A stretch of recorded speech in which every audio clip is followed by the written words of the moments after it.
Want help to grow your business? Download BRiN, the world's first business advisor in your pocket. To find out more, visit BRiN.ai or search the App Store today.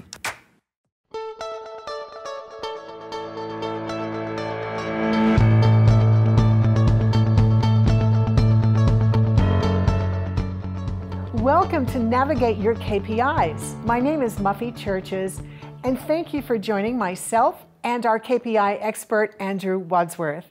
Today's session is about how to collect and collate useful information to create your business KPIs. Welcome, Andrew. Thanks for having me. Pleasure.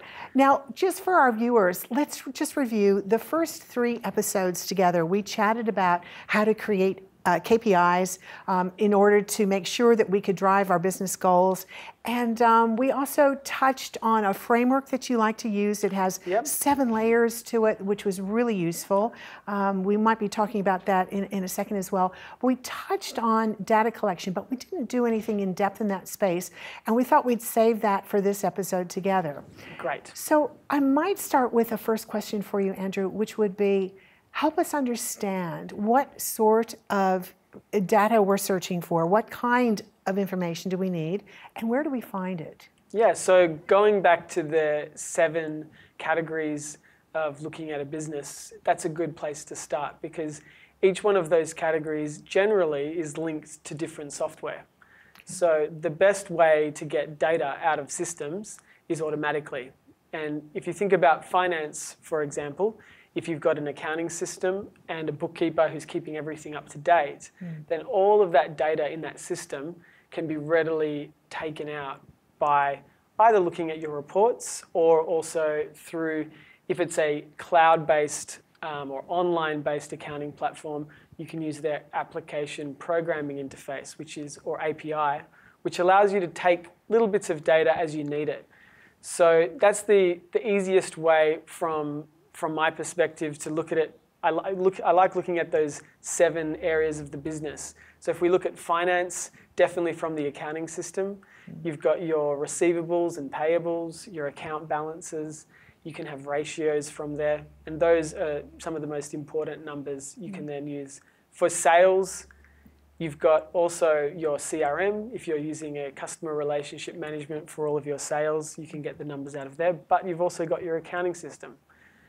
Other ways of doing it is using forms. So every time a sale is made, if the client or the salesperson is able to submit a form, you're then able to get that time-stamped data in a validated way so that you can see it all in the one place.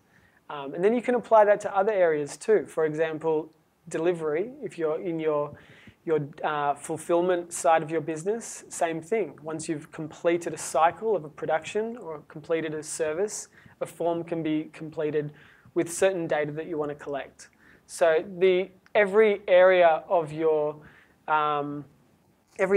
business has different applications that have data in it automatically being collected.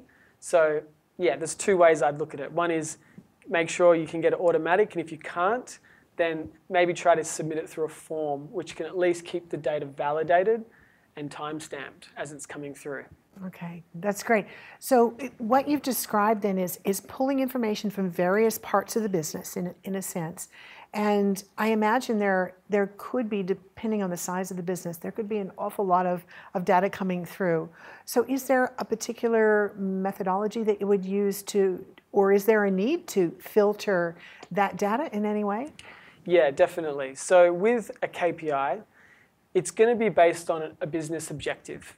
So starting from that objective, you then know, and if it's been written, if you've created the KPI using the SMART acronym that we talked about in episode 3, you basically have a time frame for that. So one way of filtering data is making sure there's always a date stamp on each entry, and then you can filter.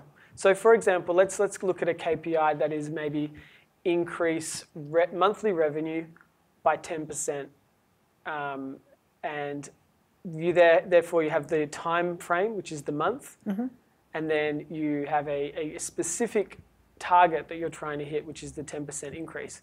So that's the way, whenever I'm looking at the data set of an accounting software, it's about making sure there's always a way that you can get the date in a way that can be comparable against all the other data in there. And it's got to be very specific to the KPI that you're needing to report on. KPIs always need to be numerical, really. That's the important part. So there's two things. There's the data being numerical and it having a date related to it. If you can at least get those two parts, that's usually enough for the basics. But then also if you're reporting on a specific staff member, you then might have a role that's related to that submission or the name of the staff member. But really you can keep it really simple to be collecting the data. Okay.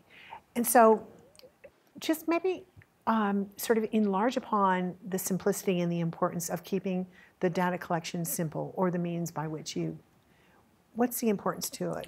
So yeah, you don't really need too much information except for what the KPI is about. Okay. So if it's sales, let's look at the sales area of a business.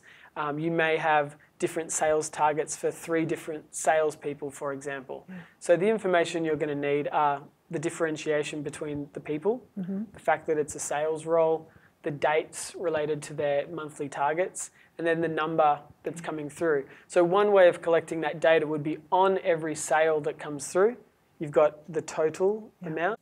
To continue enjoying this presentation, download BRiN, the world's first business advisor in your pocket. To find out more, visit BRiN.ai or search the App Store today.